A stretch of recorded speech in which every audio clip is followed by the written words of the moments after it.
You're very welcome to this event within the Architecture Film Festival of Lund.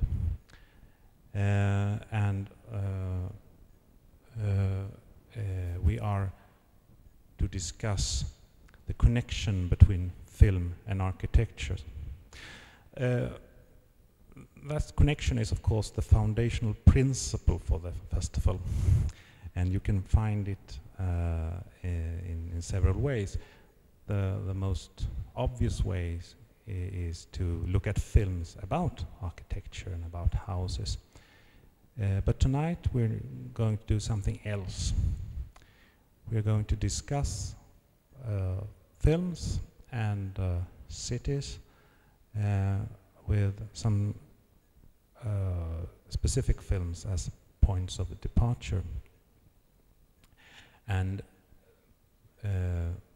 the thing with those films are that they are, one of them is a remake of the other, and the remake is the metaphor or the grid for our discussion today. The remake, to do something again, the doubling, the double exposure, whatever. In order to it sounds maybe diffuse for you, but in some minutes it will be clear as crystal. Thanks to our distinguished guests, which I would like to present for you. First, Jana Cisar, please.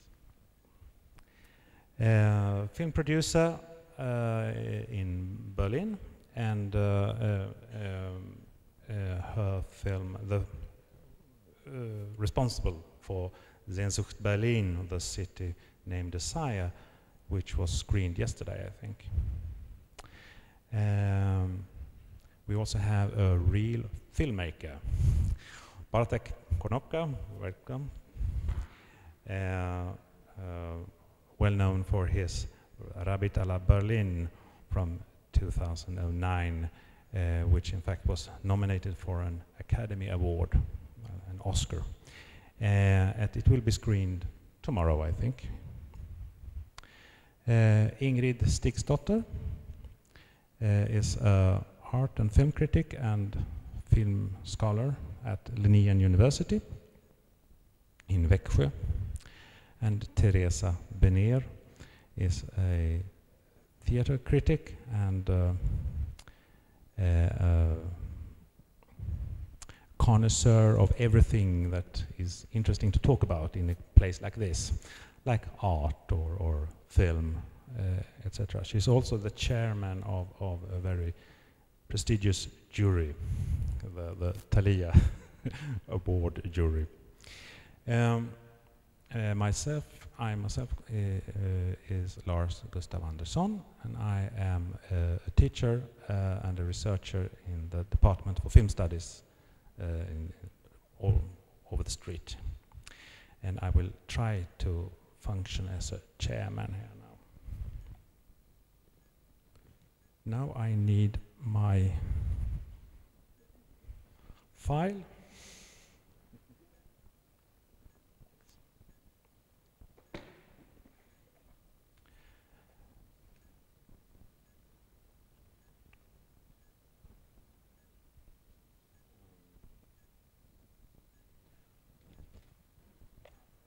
Let's start with the concept of remake. That's something very important in the film branch, to do a film again. And it's very, very common, much more common than we usually think, that films are produced and then produced again under a new title or with the same title. And there are some very famous examples. We have a good example tonight with Wim Wenders' Emily Berlin, Wings of Desire, which some years later was filmed by, I forgot his name, Seblinger, under the name City of Angels. A famous example is Akira Kurosawa's Yojimbo, which was turned into for Fistful of Dollars by Sergio Leone, but there are so many examples. And there is, in fact, I have a new book here, Film Remakes as Ritual and Disguise, which is part of the ongoing remake studies within film studies. There's several scholars doing research on remakes. Okay. I think it's possible to attack these questions from several angles, but the most convenient one, I think, is to look at some examples first, and then I will invite the panel. You will not be silent for the rest of the night here.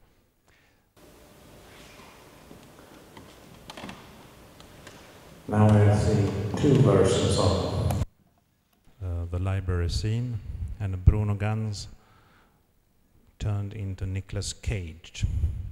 And maybe I could ask the panel here, and starting with you, Theresa, about your spontaneous reactions to this.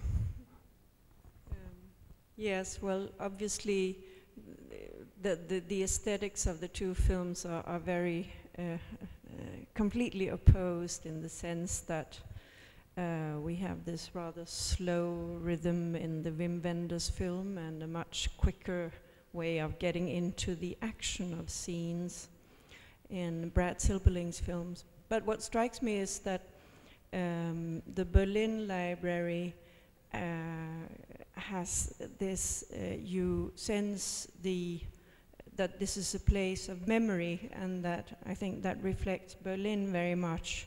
The memory, the history, which is present in the whole film of Himmel über Berlin. Whereas the City of Angels, there we are focusing on the main characters in the scene. It is more a place about the living or the dead, but in a kind of living presence. I don't get that sense of the Los Angeles Library as a cathedral over civilization. It's more like a meeting point. That's the first impression of these particular scenes. Yes, if I could add to that, I think, of course, I agree with you on the differences in the aesthetics, and I think you can see one example of that is when we see the Hemingway book, sort of a close-up, the camera sort of making sure that we can see which book this is, and this will later feature in the narrative of the film, so it has a kind of meaning that's quite clear-cut in the action, the relationship between the Nicolas Cage character and his sort of love interest, whereas I think the actual meaning of the books, or the sort of both the characters and the things we see in the Berlin memories is not so much to do about the plot moving forwards.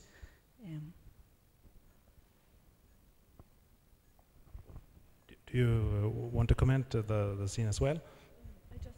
Just a small thing, maybe, that it's set in another time, that there are really more than 10 years in between, and in the American film there are the computers. It's in it. It's not in the original film. I would agree also that the difference between these two films is like the difference between Europe and America, because it's from the director's point of view, I would call the scene, or I would, if I would have to put a mood or give a title to the scene, as we usually do during filmmaking or realizing of the script, I would entitle the scene from Wim Wenders' film that it's like the church scene. It's like the cathedral scene, because of the mood, because people who are reading the books are standing or sitting, but in a very elegant or serious poses, and they are the angels hearing hears the thoughts like from the culture, like from the European culture. There are thoughts, there are not only stories. And in the American scene you have the stories mainly, especially the last one is the story. It's not a thing of how to continue the culture, how to continue the the thoughts that are connected with philosophy or with history. It's more about a particular story which ends up with the particular book. So it's like the only one story. You have in the American scene, in the American film, you have particular book at the end, and you don't have particular book in the German film. So these are the differences. I just thought one more thing, just looking at those two sequences, if you haven't seen the full films, one obvious difference in terms of the visual look is of course the use of black and white in Wender's film. There is a sequence at the end of City of Angels which is in black and white, but in general it doesn't use the same contrast between black and white, which is in Wender's film the sort of experience of the angels, the way they see the world, and then the color, which is the way that the humans perceive the world. I'd also like to add something, because I was thinking of it now, since we are talking about film and architecture, obviously how Wim Wenders and Henri Alecan, the classical camera operator who's working in the Wim Wenders film, how he actually makes a research of the library with these layers of people reading. Somehow the layers, again, it's as if he's visualizing the layers of history, or I don't know, it just gives those ideas to me, the way he really opens up this huge building. You get a sense of something immense that is opening to the mind to be free, and somehow I think it's quite beautiful. I'm curious and would like to ask Bartek and maybe Jana, you are both involved in films around Berlin. Do you have a specific relationship to Wim Wenders' film?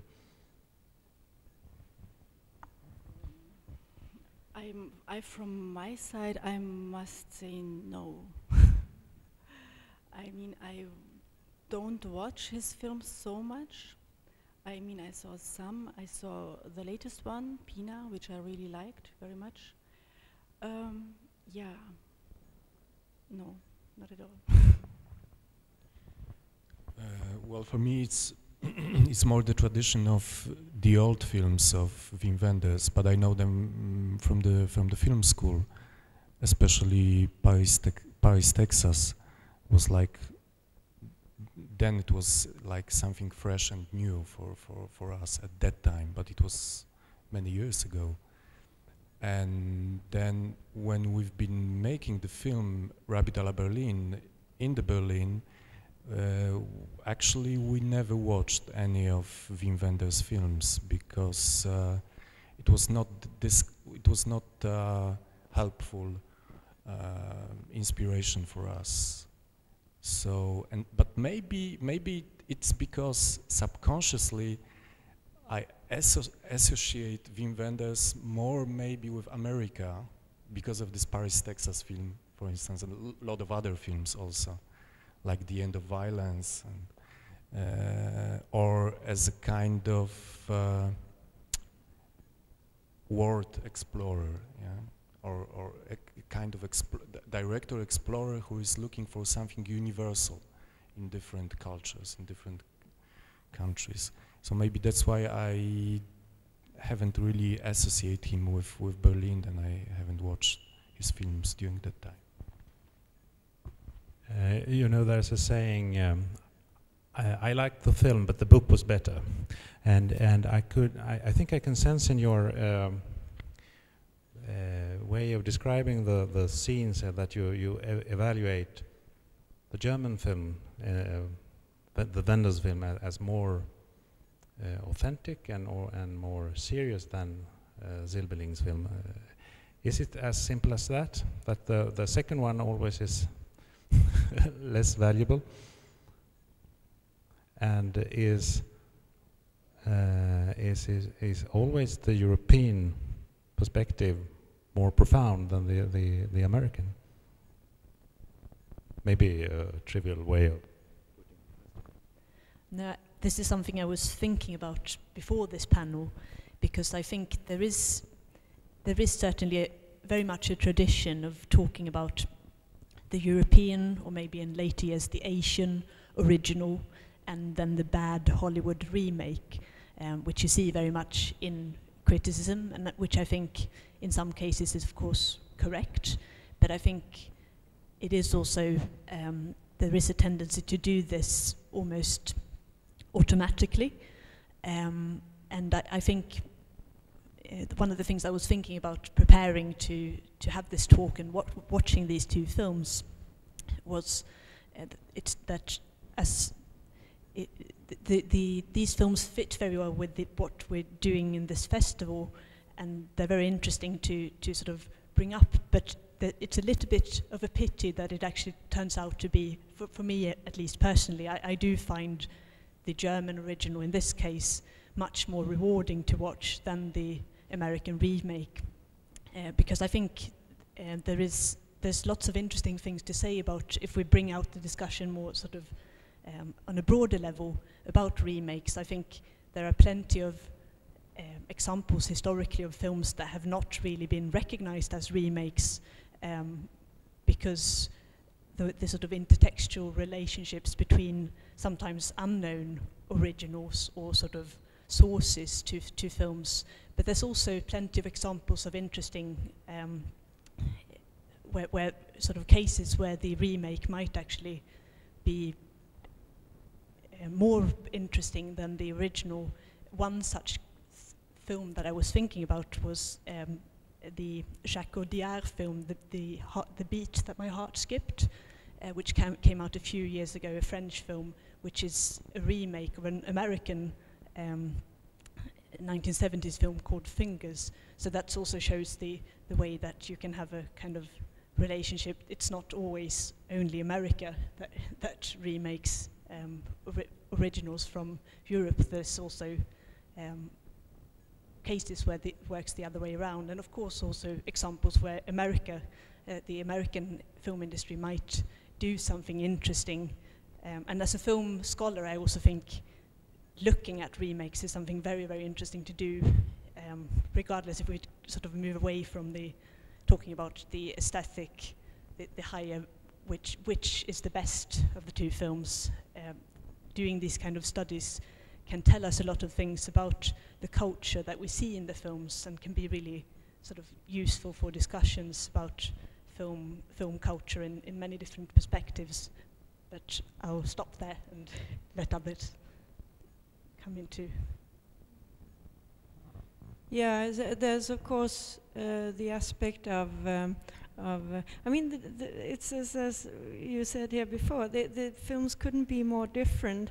I was thinking also, I hadn't seen City of Angels before preparing for this evening, and I was rather surprised also that Peter Handke, who wrote the script for Himmel über Berlin, that he actually accepted a remake which was so entirely different from the ideas that come through in the original, because we have a much more, we have much more of a human love story oriented film in the American one, which has its, which is rewarding in its way, and it has this very clear dramaturgy and way of telling things.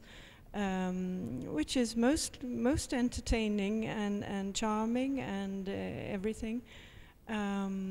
Whereas I find that the purpose and the idea with Himmel über Berlin seems to be miles away from this, because it's a question of our place in history and in regards to our environment, our memories.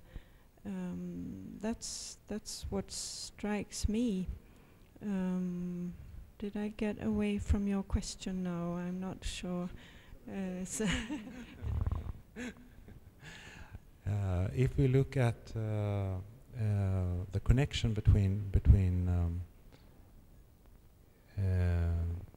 the film and the city, because in a way you can say that the Inventor film is also a remake of Berlin, or as every film is a remake of something which precedes it in a more philosophical sense. But if we return to you mentioned the images of the library as a church and the layers of memory, etc. What do we learn from, if we put Silberling and his remake aside for a moment? What do we learn about Berlin in the Inventor's version of the city? Is it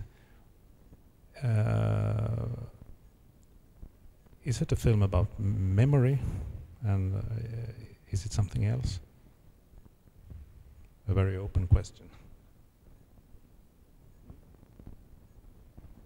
Just a small answer. I think that we learn that a city does not really have this border between life and death, and I think that's the interesting thing with these angels who move between life and death in a city. I mean, also these very interesting insertions of archive footage from the Second World War, Berlin. The ruins and everything. I think that it very much shows that a city it doesn't matter somehow whether you're alive or dead in a city that carries you on, because they're both equally important, the dead and the living. They have their part in a story, which are important, and I think that is what I find fascinating in the way of this film meeting that particular city, and perhaps that's the very European cultural way of seeing things. That this is what makes obviously these old European cities so fascinating. Also that the buildings also have these layers of what was and what will be possibly also, and so yeah, that's what I learned.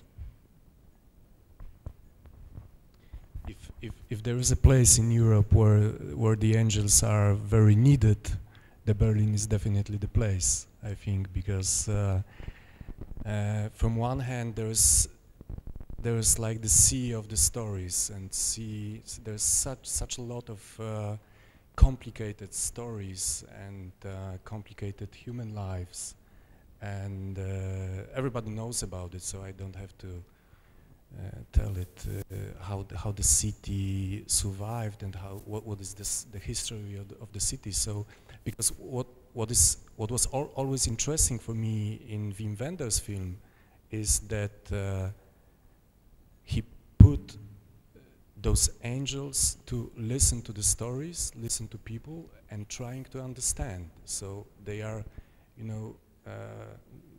they are walking the streets and walking through the film, trying to understand, because they have a problem with understanding people and with understanding what is going on here in this place, in this city. And I think this is fascinating that Wim Wenders came up with this idea that the angels could be really astonished here in Berlin if they would like to understand what is going on here in this place. So I think it's this kind of concept.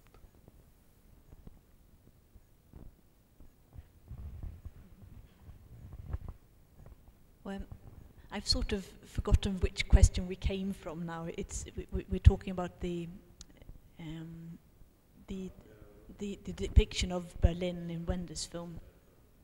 Well, if I can sort of take it to a comparison with between the two cities, because of course in City of Angels we're dealing with Los Angeles, which is the city of film in many ways.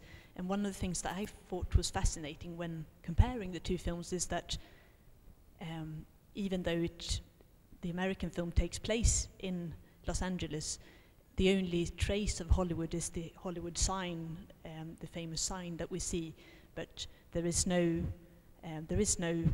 real references to that aspect of the city, and the city seems to have chosen mainly because of its name, the City of Angels. Whereas in the Berlin film, we actually do have a very filmic aspect. You talked a little bit about the sort of recreating Berlin in the film, and there you have the sort of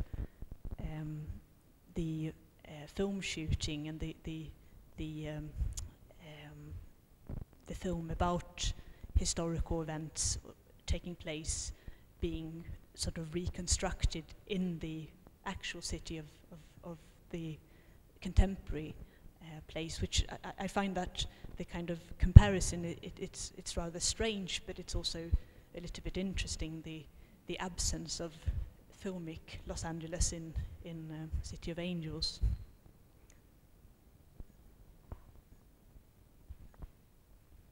Is there anything clever one could say about the difference between the angels in the films?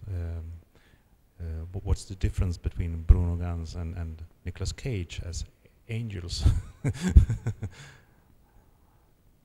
Because you had you described the function in the Berlin film very well, how that they are there to listen to stories and in a way relieving the city from its stories.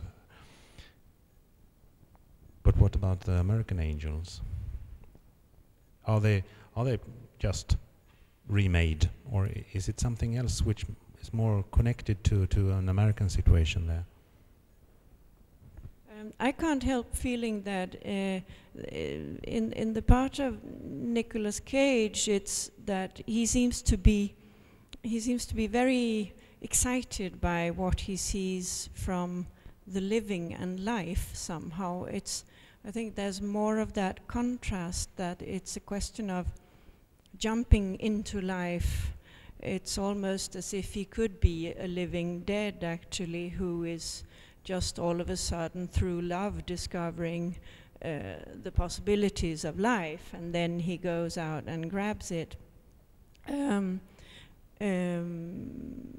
Yes, I find that there's more, it's as if there's a longing for life, and life has a bigger value somehow. I tend to repeat myself, it seems, that whereas in the Berlin film, it doesn't matter so much whether you're alive or dead, because you're part of a history anyway,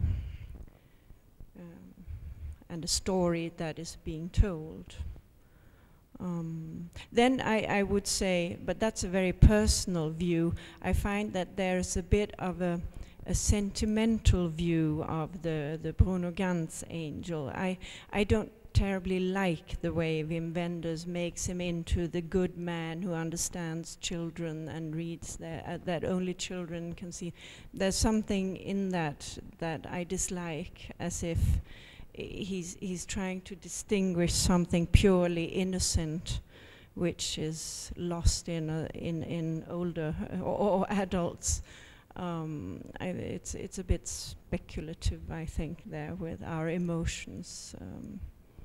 There I find that maybe the Nicolas Cage angel is more directly in relation with certain people, as I remember it right now.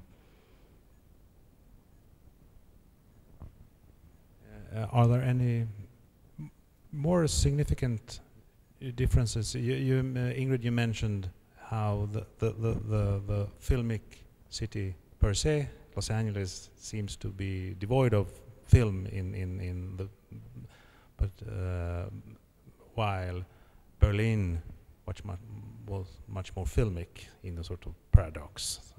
But is there anything to say about how Los Angeles or America is perceived in the City of Angels? Is it a typical American view of the American cityscape, or is it something original?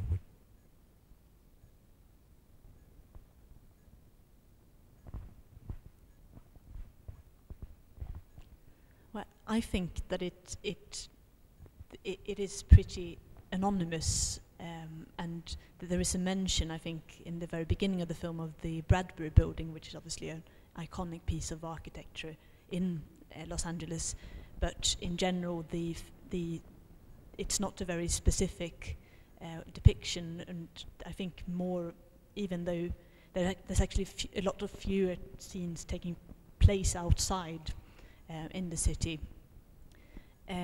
But I think maybe that is also part of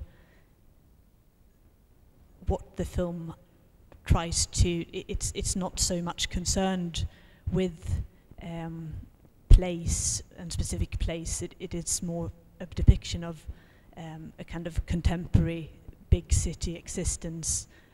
We see the main character sort of cycling to work through the cityscape, but that also becomes connected to the plot, where she also at the end of the film cycles, and so there's many of those the sort of depictions of space don't seem to be there for their own sake, or for in the sort of philosophical way that you've been talking much more eloquently about. But I think that there is a sort of Los Angeles is more of an anonymous American big city than itself, I would say. I think that what is visible, the difference which is very visible also between those two films, is that this anonymous city or the way how it is portrayed is because the love story is the most important thing in American film. And if we would like to analyze this, then we could see that all of the elements, especially comparing to Wim Wenders' film, are limited to tell this love story and to tell the human story between two people that are meeting, and what it means to become a human and to have some human feelings and this kind of subjects. And so the city is not really a subject itself, and it's quite different in Wim Wenders' story because the Berlin is a very specific city, if I can say again the same, but now I thought that Berlin is a kind of, when we are speaking about the remake, the Berlin is a kind of remake city because it's remaking itself for many times, still and still again. So it's those two contradictions that we have, like the people and the angels. Like we in each of the in those two films we have this two layers, and it is very well connected in Wim Wenders' film to the city of Berlin also, that we had the eastern part and the western part, which were completely different. And that's why this contradiction also between people, how to become, what it means to become Eastern citizen, what it means to become or to be Western citizen, what it means to be the human, what it means to be the angel. So these are the questions which are playing with in the film.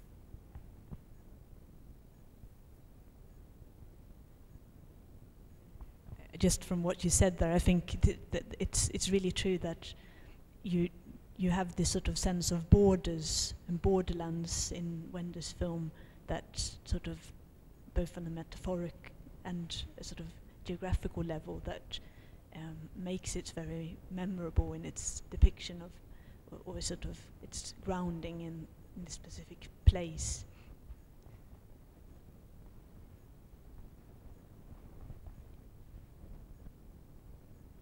Maybe we should ask the audience. You're of course welcome to put questions to the panel. And Elisabetta,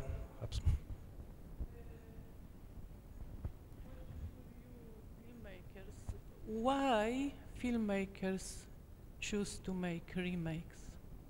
It's a lot of stories everywhere in the world. Why just make remakes?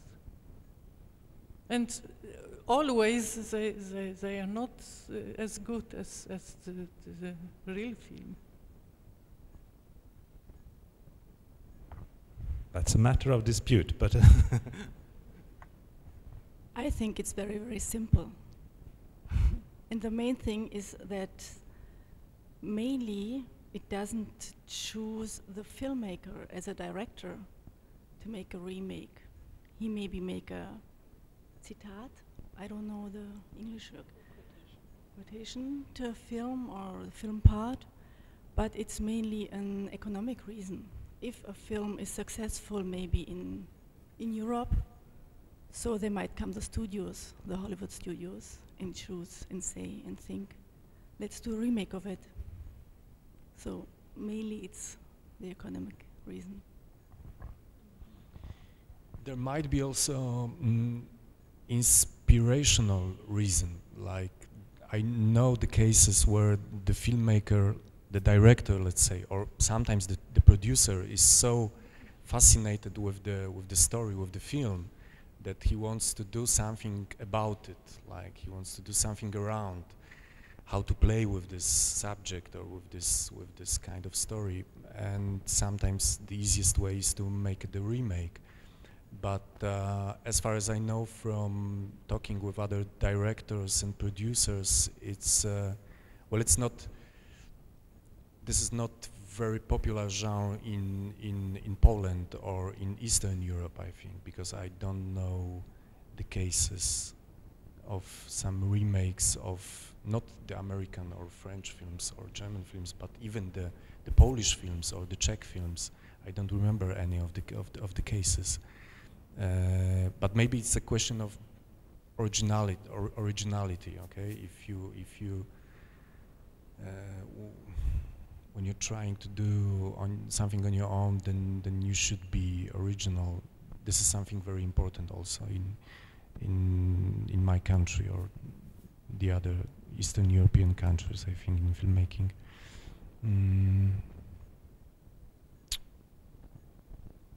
But I know these cases from the other countries that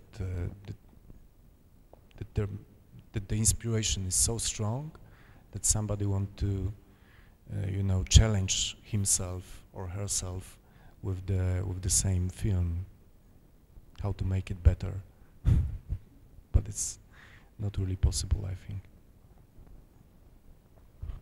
Yeah, I can't help thinking of comparing cinema and theater now, because obviously the history of theater is made of remakes, if you like, in the sense that you have the plays that are interpreted over and over again, and where the whole idea is that you encounter a text, a drama, a conflict, with the contemporary references that you have around you, which is always interesting. This confrontation between something that was written in another context and what we have here now.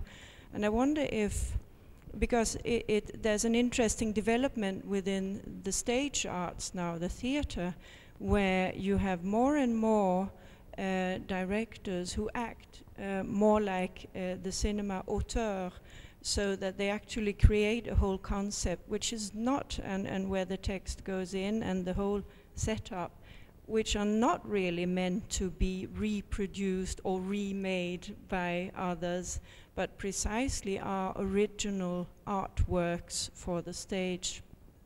And I suppose that's why this whole thing is so surprising, because I would say that Wim Wenders's film here is so such a particular auteur film, and is not based on a specific conflict or crisis or drama that has to be resolved. So in a way, it's very surprising to take precisely that material and make it into something that is more sort of drama-oriented in this case. Yeah, that was my little comment. Vinka bara om ni vill säga något. I would like to ask you, Bartek, if when I haven't seen your Berlin film. I don't know if there are angels in it. I know there are rabbits, and it's not a fiction film in the sense in the same sense as Wim Wenders's feature film here. But when you, as a filmmaker, choose to shoot a film in such a setting as Berlin, are you tempted to quote or to relate to other films or images of Berlin, or are you trying to avoid it, or what was your? We will see the result tomorrow, but do you think you can comment on that? How you choose to use this very, very famous environment, like as Berlin obviously is? Well, it was a bit different approach that we had. I mean, with my co-workers, like the cinematographer and the producer and the whole creative team. We had a bit different approach because we realized since the beginning that we have untold story about the rabbits, wild rabbits which lived inside the Berlin Wall for so many years, and nearly all the Berliners realized that they were living rabbits, but it was never told in a film, and it was not well known outside. So we've been sure that we have to have this kind of alien approach to the city, like somebody who is for the first time in the city with this story and trying to understand why somebody put the wall inside of the city, in the middle, throughout the city. So in the beginning we've been trying to reject all the facts, all the images that we had about Berlin from our minds, and then with all the films, then we've tried to watch as many films, like documentary films or reportages about the Berlin that was as was possible, but we've been always putting some notes on trying to pick up the fresh thoughts, I would say. It's like the thoughts from the outside point of view. It was also we also realized that it's a kind of point of view of the rabbits on the situation, on the story, on the people, how people behave, how humans behaved in this situation, why they put this wall, why they put the wall for us, what they wanted from us, and this kind of. So we wanted since the beginning that it will be this kind of story from a very different and very kind of strange perspective, which we didn't really broaden enough in the beginning, but we looked for this approach. So that's why we knew since the beginning that we shouldn't be resembling any other films or any other kind of seeing or showing the city. That's why we made huge research on archives, in a different archives with different people who help us to get through the archives, because we've been looking for strange angles of the camera, for instance. We've been looking for low angles of the camera which can resemble the rabbit's angle of seeing things.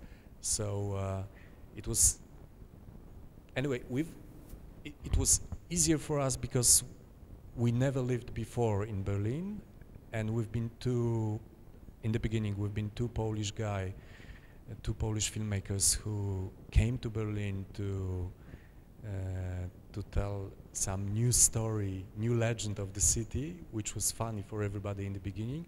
It was also funny for us, and we never thought if we will succeed, but we thought, okay, let's try. It's a big challenge, but let's try. That's why we had to, get rid of all the references from our minds and trying to see all the things from new light. That's interesting. I hope you excuse if we sometimes deviate from the remake theme.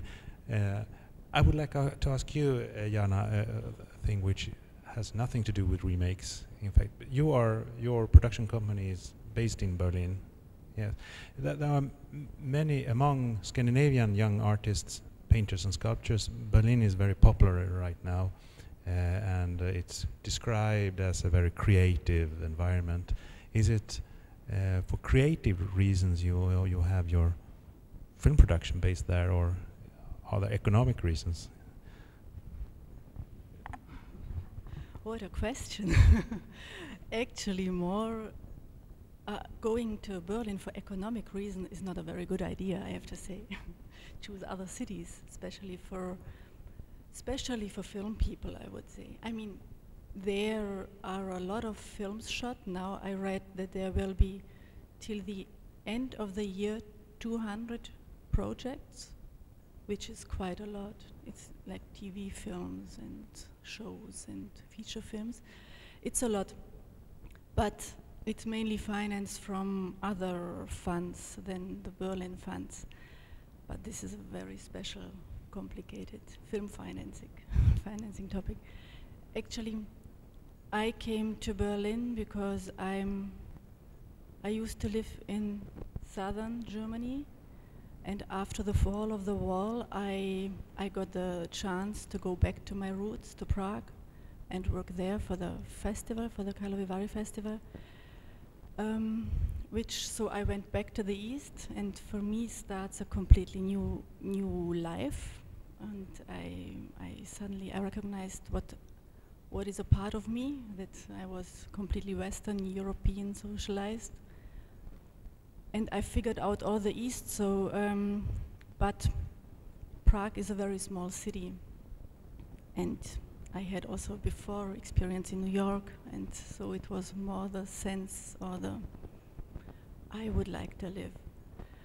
Yeah, and then I had the opportunity, I knew Berlin, and I knew it before from the Western times. And in '95 I moved to Berlin, but especially to the eastern part, because it was 10 years ago, 15 years ago, it was really open-minded, it was very artistical, it was, a lot of things were possible which weren't possible somewhere else. It was freedom, it changed completely, but it still is. Now it's very international, what it wasn't. Berlin wasn't international at all.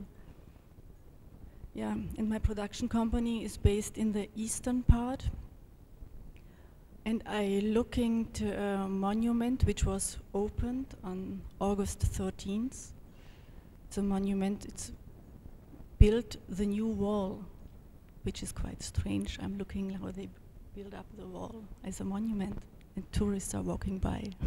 So it's quite funny.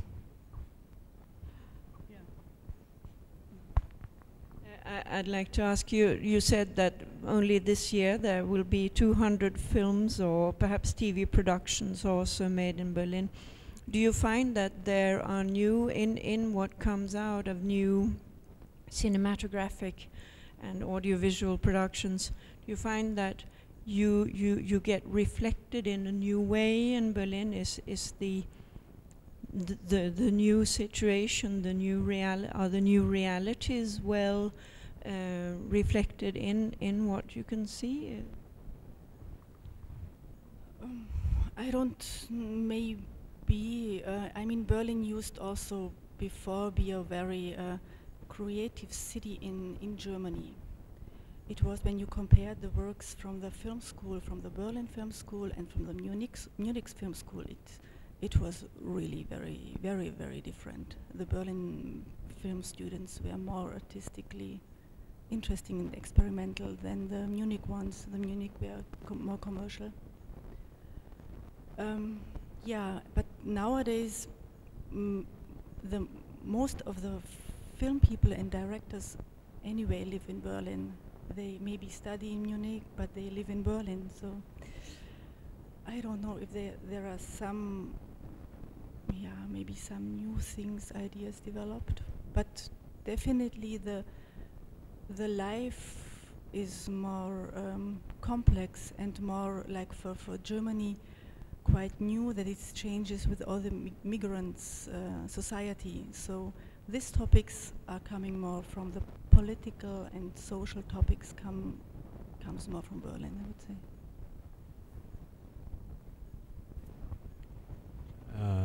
Now I'm leaving film completely because when I see Theresa, I would like to ask you: do you know what could you tell us about the theatrical life of Berlin? I mean, Berlin is still a very important nexus in Europe, with the Theatertreff and the Berlin Ensemble and all those things. But is it the same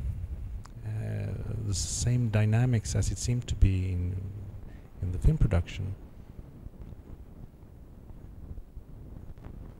That's a terrible question to ask me, because I travel unfortunately rarely to Berlin and tend to watch German, but let's say this, I go to international theater festivals and German productions are very much present there.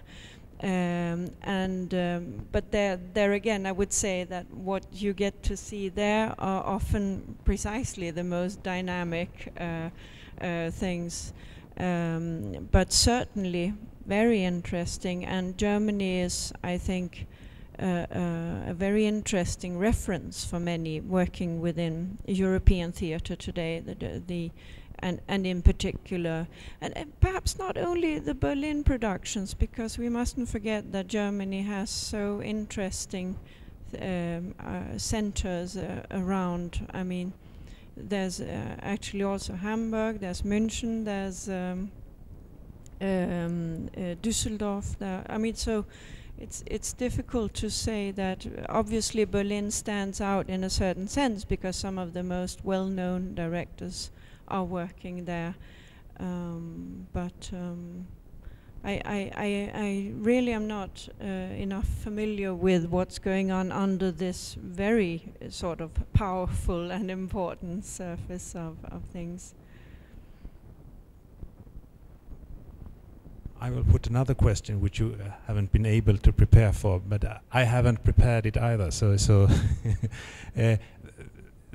there's another type of remakes which are rather common. That is that films are made into stage productions, and in Sweden several of Ingmar Bergman's films have been made into stage plays, as for example Fanny and Alexander will be staged at Dramaten now, and suddenly I realized maybe Himmel über Berlin, has it been staged as a theatrical play? Okay, an idea for someone to take care of, because remakes is we used to think of adaptation as we have a book and then a film, and then perhaps another film which is not as good as the first one, mostly. But there are other ways of there's the migration. There can be another. There are books that are made upon films, and stage plays made upon films too. And so the remake is not always a history of an original film which leaves a second film. It can be an adaptation from another medium, and back and forth. I think we have had a lot of interesting views on the art of remaking cities as Berlin, and remaking films, and we have heard a lot of interesting views from the panel, and I think we shall conclude, but I give the audience a last chance to put a question or argue against what has been said.